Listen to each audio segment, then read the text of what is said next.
کہتے میں تہجد کا وقت آیا تو امام صاحب وہیں بیٹھے تھے اور ان کی داڑھی آنسوؤں سے بھری ہوئی تھی اور زور سے داڑھی پکڑی ہوئی، کہنے لگے مالک رسوا نہ کر دیں، قیامت میں رسوا نہ کر دیں۔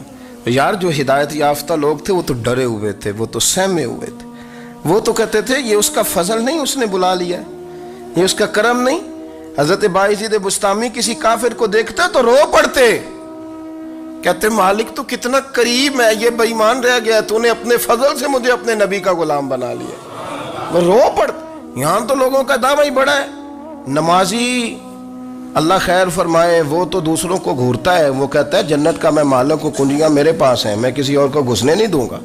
اور اگر 2-3 حج کر لے تو پھر تو وہ کہتا ہے کہ اب میرے سے پوچھ کے لوگ جنت میں جائیں گے معاذ اللہ۔ اور اگر وہ 2 4 5 7 دفعہ کوئی نفل پڑھ لے تو پھر وہ کہتا ہے چھوڑیں جی سارے لوگ بے عمل ہیں، میں اکیلا نیک ہوں۔ نہ ایسا کریں، اپنی توجہ اپنے رب پہ رکھیں، اپنی توجہ اپنے معین الملت والدین، عطا رسول، ہند الولی، غریب نواز، خواجہ معین الدین چشتی، حضرت خواجہ اجمیر، شاہ اجمیر، شاہ اجمیر، والی ہندوستان۔ آخری عمر میں نا سارا دن روتے گزر جاتا، ساری رات روتے گزر جاتی، ذرا سی کوئی بات کرتا تو رو پڑتے، آنکھیں آنسوؤں سے بھری رہتی۔ کئی دفعہ اپنے بھی پریشان ہو جاتے ہیں نا کہ یار تو ایک بات کی جان ہی نہیں چھوڑ رہا۔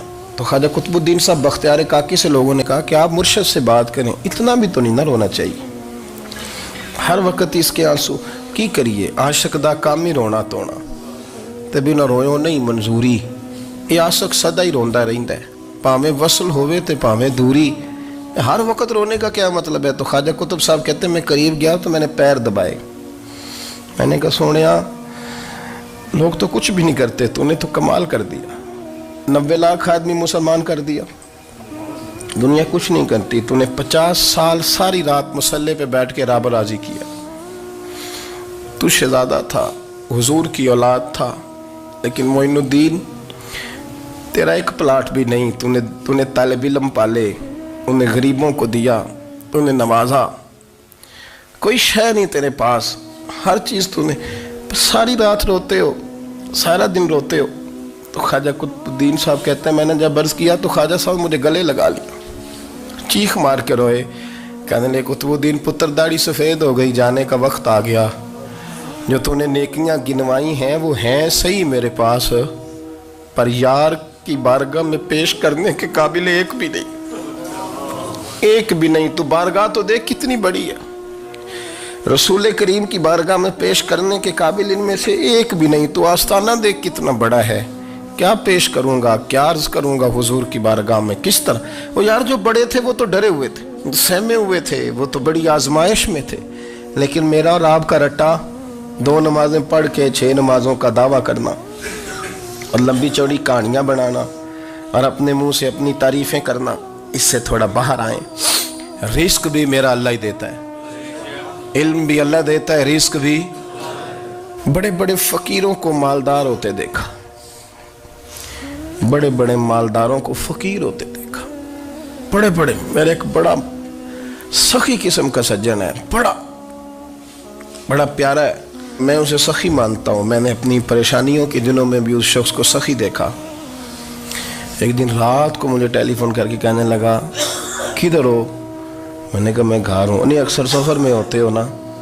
میں نے کہا طبیعت کیسی ہے؟ ٹھیک ہے، بس حال چال پوچھنا تھا۔ میں نے سمجھائی، میں نے کہا یار یہ کوئی مسئلہ ہے، ورنہ رات کے 2 بجے کوئی حال پوچھنے کو فون تو نہیں نہ کرتا، کوئی مطلب ایسا تو مسئلہ نہیں نا۔ تو میں نے بیک کال کی، میں نے کہا یار میری بات سن، مسئلہ کیا؟ کہ نہیں کچھ نہیں دل کر رہا تھا۔ میں نے کہا میری گل سن، رہے ہیں اسی 4-5 سال کٹھے، میں تین جاننا، اصل بات کر۔ کہنے لگا مکان بھی بڑا ہے، سارا کچھ ٹھیک ہے، پر وہ بڑا ہی بے نیاز ہے، کچھ حالات اس قسم کے آ گئے ہیں کہ لوگوں کو بتاؤں بھی تو لوگ ماننے کو تیار نہیں، زیادہ نہیں، مجھے نا تھوڑے سے پیسوں کی ضرورت ہے، کوئی 15-20 ہزار اگر مل جائیں، میری ضرورت۔ آپ یقین کریں میں روتا رہا ساری رات۔ میں نے کہا مہربانہ تیرا کس طرح کرانگے، اس سے لے کے زمانہ استعمال کرتا تھا، پر بے پرواہی ویخ نہ سجڑ دی، جتھے کسے دی پیش نہ جاوے، انہیں تاجہ والے در در رولے تے منگتے ہیں